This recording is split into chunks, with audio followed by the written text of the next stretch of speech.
Hey there, this is Ray with Ray's Guide, and thanks to a certain, shall we say, difference of opinion with the authorities, I get to make a better version of my overview of MobiHUD 14, which is to say is an improvement over MobiHUD 13, and way better than that nightmare called MobiHUD Vista.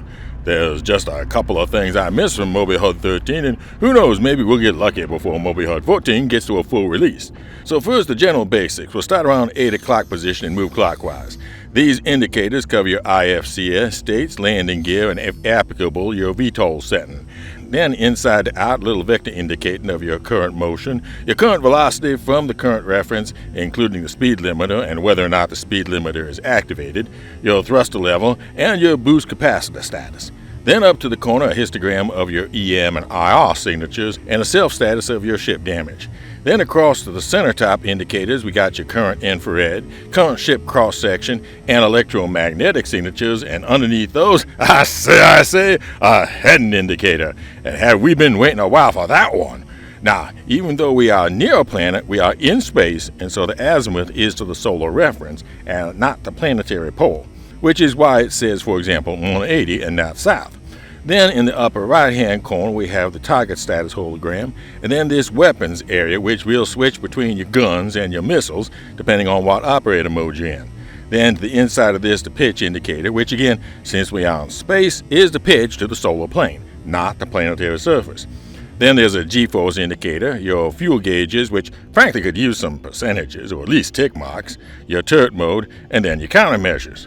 So that's all the all-time basics. Now, next we'll fly around and show some of the extra stuff that happens in specific circumstances. The first is quantum drive, and you'll notice that since the center of your HUD is open, you can fire up the quantum drive without ever having to go blind to all the other information. Well, hallelujah to that. In fact, it gave me a false sense that I could do anything while still having the quantum drive active, and you can't. In particular, for example, I can't use any of the targeting commands while quantum drive is on. So add to your list of things to check when things ain't working is quantum drive on. So we go into quantum drive towards HDMS Stanhope, and you will immediately notice several things. The first now is a pitch ladder on each side of the center of the screen, which does reflect the pitch from the surface horizontal of the planet. Where the pitch ladder was before is now an altimeter, and the heading indicator is now based on polar coordinates, and you will see ordinal markings like north, south, east, and west, although it would be fun if they added subordinals like southwest, and even for us former Space Scouts fun, second sublevel ordinates like west-southwest. Now, as we get closer, it's getting quite dark, so I'm just going to tap the ping key, and we see that pings now do a fine job of outlining terrain features like ridges and gullies. It's definitely the surprise feature of MobiHUD 14, and one of those things that you didn't realize how desperately you wanted until you see it for the first time, and it's like, darling, where have you been all my life? And note, MobiHUD 14, you don't have to switch to a different mode or hold the button down for ping to charge up.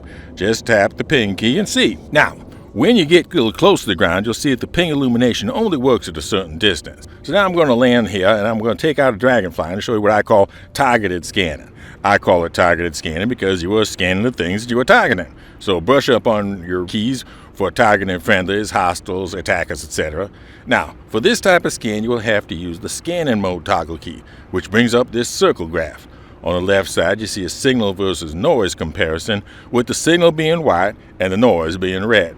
If you want there to be less noise, decrease the scope of the scan. Then press and hold the scan button to begin the data collection. Hold it all the way to the end, you'll get quite a list of data. And then while you're in this mode, you can still ping and get active scanning information. So, as we power away from Stanhope, I'm going to deliberately overdo the boost so you can see how the display and ship behavior is affected by draining your boost capacitors. Definitely something to avoid. So now after a loadout change and refuel, we're going to go look at some of the more combat and mission specific uses of MobiHUD 14. So when I get to this area, I want to search for something like these data skimming monitors. Instead of MobiHUD 13's glowing squares, I get a diffuse field of noise and a likely center. Get closer and ping again, and the noise field is smaller, more compact, and not in the place originally thought.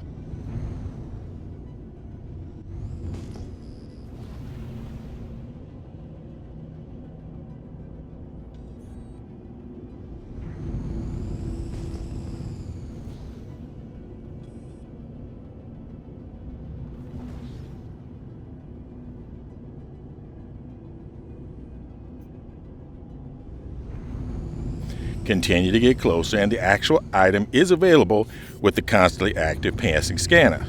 It can then be targeted and engaged with. As I fire on the illegal data skimmer, you can see how the energy weapon display shows the reduction in the available capacity energy represented by the amount of ammo and how much the weapon itself and the recharging of the weapon's capacitors.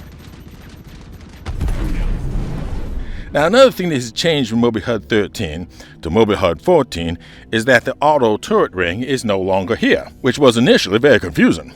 But instead, they now have two sets of aiming points. The first, so faint that it can easily be missed, as a crosshairs or depending on the ship, just a dot, is the actual center line of your ship.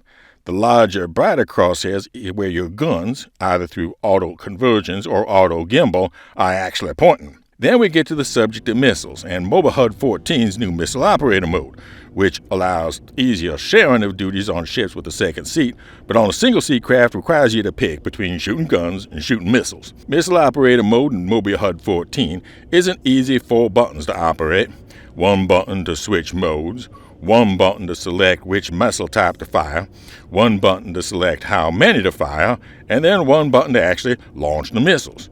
You don't need for a button to attempt to lock onto the target. If you have a target selected when in missile operator mode, the system presumes that you want to lock onto that target, then just a simple tap to launch, which brings up a problem.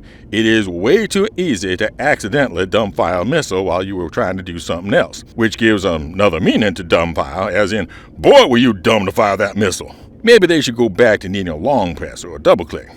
The missile operator mode display is simple and clear. You get a graph showing the minimum, maximum, and current range of the selected missile, and quantity bars for the number that you are shooting. Then when you launch, you get the upper and lower borders indicating the missile's range to the target, and the missile count bars to the right indicating reload time, presuming, of course, there are more of them to reload. Now, I'm sure many of you are asking, hey, Ray, tell us the new best way to load out and fly our ships. And all I gotta say is, I haven't figured it out yet. And it's changing so fast that anybody who tells you they have figured it out is likely going to be looking real foolish real soon. Fly safe, keep it real, and I'll see you in the verse. This is Ray for Ray's Guide. And this is Daniel Raymond with an update on our ship giveaway. And while we have already met the subscriber goal, the fact that we had to take down the very popular original version of this video and one other has cost us 570 hours of the watch hour goal, putting us back to about 44%. But I'm hoping that this new, more thorough replacement will prove as popular as the original. And I'll be producing more, and if you keep watching and sharing, we'll soon enough get back to the 4,000 watch hour goal that will unlock the giveaway for the winner's choice of either the RSI Scorpius sub-heavy fighter or the Gaytech Raylan Xeon armed transport. 1 entry per video, and all you have to do is enter and make a comment, somehow including the secret word. And the secret word for this video is actually a phrase, Ray's alternative definition for what dumbfire means. This is Daniel Raymond for Ray's Guide.